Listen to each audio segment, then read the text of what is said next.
நண்பர்களே, வேறு ஒன்றும் இல்லை. இன்னைக்கு முக்கியமான கதை உங்கள்கிட்ட பேசியே ஆகணுன்ட்டு சொல்லி எனக்கு ஏகப்பட்ட மனவலிகள், மன கஷ்டங்கள், மன துன்பங்கள் அனைத்துமே நான் அடக்கி கொண்டு இன்னைக்கு நான் உங்கள்கிட்ட பேச வந்திருக்கேன். எதுக்கு இந்த வீடியோ போடுறேன்னாச்சுன்னா, வற்றமிழான் ஒருத்தன் இருக்கான், ஒரு கிறுக்கன். அந்த கிறுக்கனுக்காக வீடியோ. டேய், என்னைக்கும் கேட்டுக்கோ, ஆணவத்துக்கு என்றைக்குமே மகுடம் கிடையாது. ஆணவம் என்றைக்குமே நிலைக்காது. ஆணவம் என்றைக்குமே உலகத்தில் ஆட்சி செய்யாது. ஆணவத்துக்கு என்றைக்குமே ஒரு அழிவு உண்டு உண்டு உண்டு அப்படின்ட்டு காட்டினவர் தான் நம்ம தலைவர். யார்? விஜய் சேதுபதி. என்ன அடிச்சாரா? அடி சூப்பர். எப்படி இந்த இதை புரிஞ்சுக்கடா. என்றைக்குமே நினச்சிக்கோ, உலகத்தில் பிறக்கும், வழங்கும், இருக்கும், எல்லாருமே வேணும். இந்த நீ பெருசு நான் பெருசுன்னு நினைக்கிறவன் அட்ரஸ் இல்லாமல் போயிடுவான். அதே மாதிரி தான் நீ. உனக்கு பெரிய இடம், அந்த இடத்துல நான் இருக்க முடியாமல் போச்சு. அது என்னுடைய சூழ்நிலை. ரைட்டு, நான் ஒரு பாசத்தாலே அதனாலேயே நான் உள்ளே இருக்க முடியாமல் போச்சு. அது வேறு விஷயம். ஆனால் நீ இருந்துருவேன், செவிச்சிருவேன்னு போனா, ஆனால் முடியாது. ஏன்னா அதில் நல்லவங்க மட்டும்தான் செயல்பட முடியும், நல்லவங்க மட்டும்தான் பேர் வாங்க முடியும். ஏன்னா அத்தனை மக்கள்களும் அந்த ஷோவை ஒரு இதாக பார்த்துட்டு இருக்காங்க. பார்க்குறவங்ககிட்ட நீ என்னத்தை தான் நடிய, நீ என்னத்தை தான் நீ ஒரு நடிக்கிற மாதிரி பண்ண, அதில் நினைக்கவே முடியாது. என்றைக்குமே உண்மை என்றைக்குமே வெல்லும். அதில் நான் இந்த ஷோவை பார்த்துட்டேன். எனக்கு ரொம்ப ரொம்ப ரொம்ப ரொம்ப சந்தோஷம் எனக்கு. அதுபோக இதில் இன்னொரு விஷயம் என்னென்னா, பார்வதியை நீ சும்மா நினைக்காத. நீ பார்வதிட்ட நீ லவ் பண்ணி பார்வதியை லவ் பண்ணிடலான்னு நினைக்காத. பார்வதி எப்படிப்பட்ட ஆள்னு எனக்கு தான் தெரியும். பார்வதி என்னெல்லாம் வச்சு செஞ்சான்னு எனக்கு தான் தெரியும். என்ன, பார்வதிக்கு எனக்கும் ஒரு அண்டர்ஸ்டாண்டிங் உண்டு. என்ன, அது யாருக்கும் தெரியாது. என்னை மாட்டி விட்டதும் பார்வதி தான், என்ன கொஞ்சம் இதானி விட்டதும் பார்வதி தான். ஏன்னா பார்வதியை மட்டும் நீ ரேசுன்னு நினைக்காத. ஏன்னா சரி, அவளுக்கு கண்ணில் அடிபட்டிருக்கு, அது ரொம்ப கொஞ்சம் சங்கடமாக இருந்துச்சு. ஆனால் அதை இன்னொரு விஷயம், அதில் யாரோ ஒரு பேர் தெரியல, இப்படி ஒரு பெண் விளையாடச்சில் நீங்கள் இதில் செவிச்சு நீங்கள் பெரிய கோட்டையெல்லாம் கட்டிட முடியாது. ஒரு பெண் விளையாடச்சில் காலை நீ இப்படி மிதிக்கிய, உனக்கு அறிவு இருக்கா? அறிவு இருக்கா இல்லையா? யாராக இருந்தாலும் சரிதான், ஒரு பெண்களை இப்படின்னு நீ திரும்ப மிதிக்கா. வெக்கம் இல்லை உனக்கு? அதான் விஜய் சேதுபதி சொன்னார், ஒரு பெண்ணுன்னு பார்க்காம திரும்ப மிதிக்கிறதுலே உன்னுடைய இந்த குணங்கள் அது ஒரு மோசமானது. ஏன்னா அதுக்காக நான் தப்பு சொல்ல மாட்டேன். சில பெண்களும் இருக்காங்க, எல்லாரும் கிடையாது, 100ல் 1-2 பேர் இருக்காங்க. அது எங்கள் ஊர்லேயே இருக்காங்க.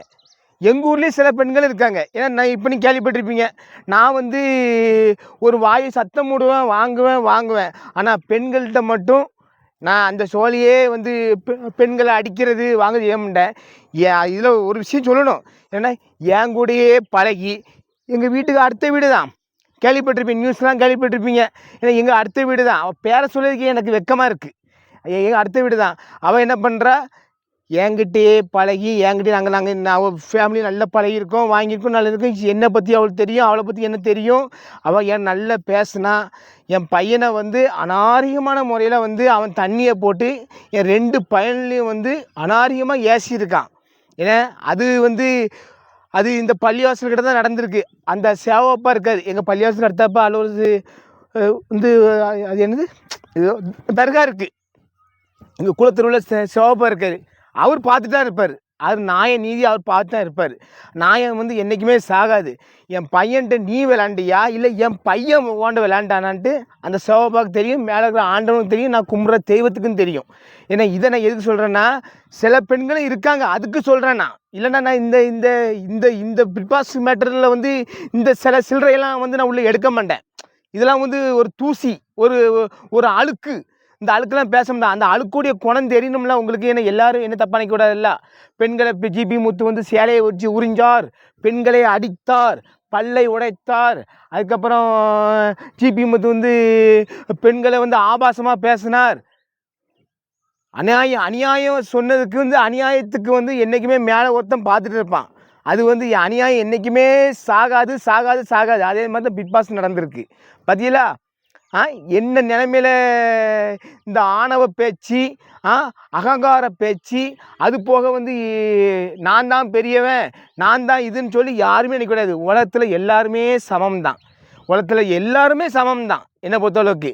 இப்போ என் வீடியோ இருக்குது. என் வீடியோ வந்து இந்த ஜாதி தான் பார்க்கணும், அந்த ஜாதி தான் பார்க்கணும், அந்த ஜாதி தான் பார்க்கணும், என் ஜாதி தான் பார்க்கணுன்ட்டு சொன்னால் நான் வந்து நல்லா இருக்க முடியாது. எல்லா ஜாதியும் பார்க்கணும். எல்லோரும் ஒன்று தான். எல்லோரும் பார்த்தா தான் என் வீடியோ எனக்கு ஓடும். என்ன, நான் வந்து வீடியோ சொல்ல, நான் வந்து முன்னாடியே அப்படி தான். எனக்கு இப்போல்லாம் யூடியூப்பு அது இதெல்லாம் வந்திருக்கு. முன்னாடி டிக்டாக் இருந்துச்சுலே பாருங்கள், என் வீடியோ எல்லாம் அதில் டிக்டாக்லாம் எனக்கு 5 பைசா வருமானம் கிடையாது. அது உங்களுக்குன்னு தெரியும். என்ன, அதே மாதிரி இந்த பெண்களும் இருக்காங்க. அந்த பெண்களும் வந்து சேலை எடுத்து தானே சொல்கிற பெண்களும் இருக்காங்க.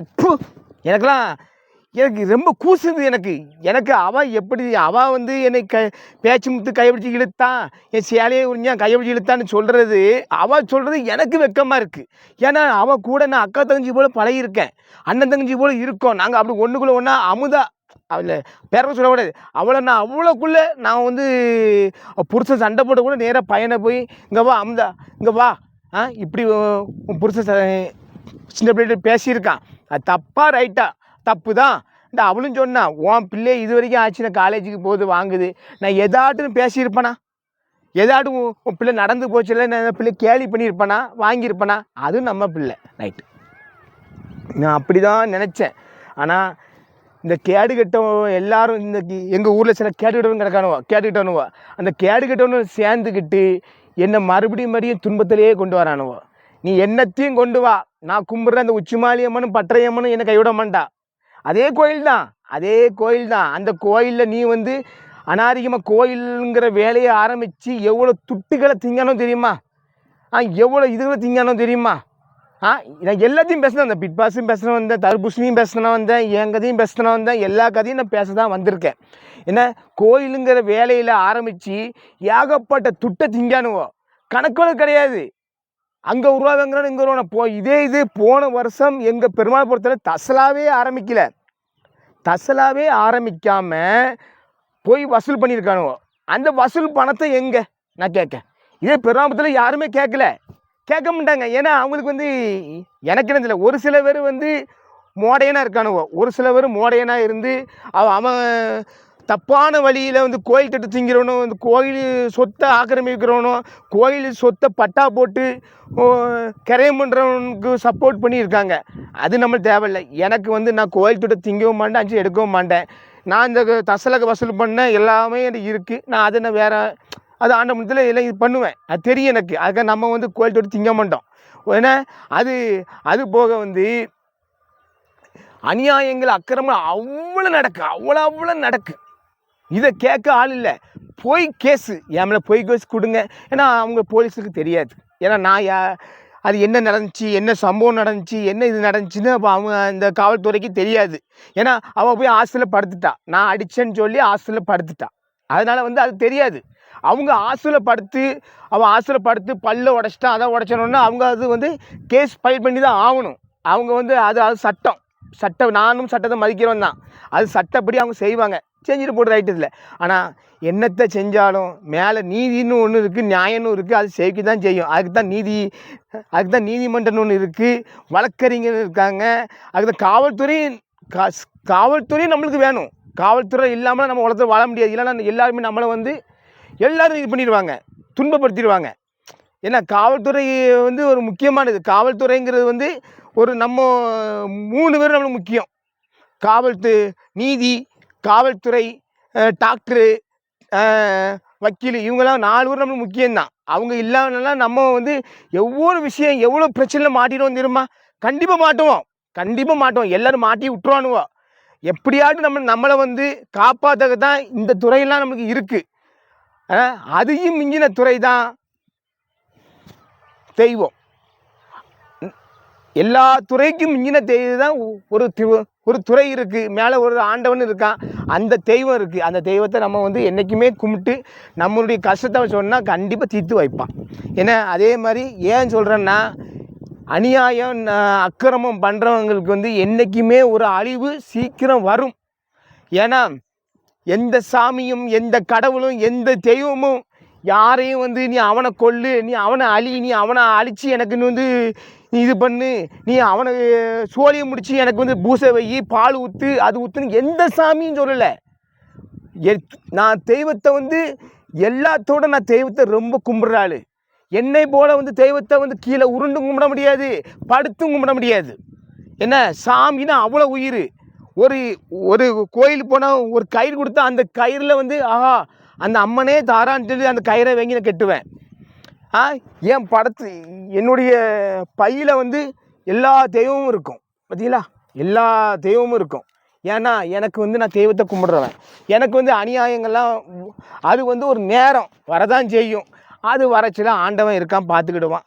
சில பிரச்சனைகள் வரதான் செய்யும் பார்த்துக்கிடுவான். அது ரைட்டு. இது வரைக்கும் ஏற்க நான் சொல்கிறேன்னா, என் ஊர் பிரச்சனையில் வந்து எல்லோரும் என்ன தப்பாக நினைக்காதீங்க. ஒரு சில பேர் நினைக்காதீங்க, எனக்கு தெரியும். நான் வந்து லேடிஸுக்கிட்டையும் பொம்பளைக்கிட்டையும் அந்த மாதிரி வந்து நான் அடிக்கிறதோ அந்த மாதிரி சொல்லி நான் பண்ணவே ஒரு காலம் பண்ண மாட்டேன். என் 4 பிள்ளை மேலே சத்தியமாக இதே அவன் வந்து என் மேலே பெட்டிஷன் கொடுக்கா. நான் இதை சொல்லணும்னு ரொம்ப நாள் இது பண்ணேன். என் மேலே பெட்டிஷன் கொடுக்கா.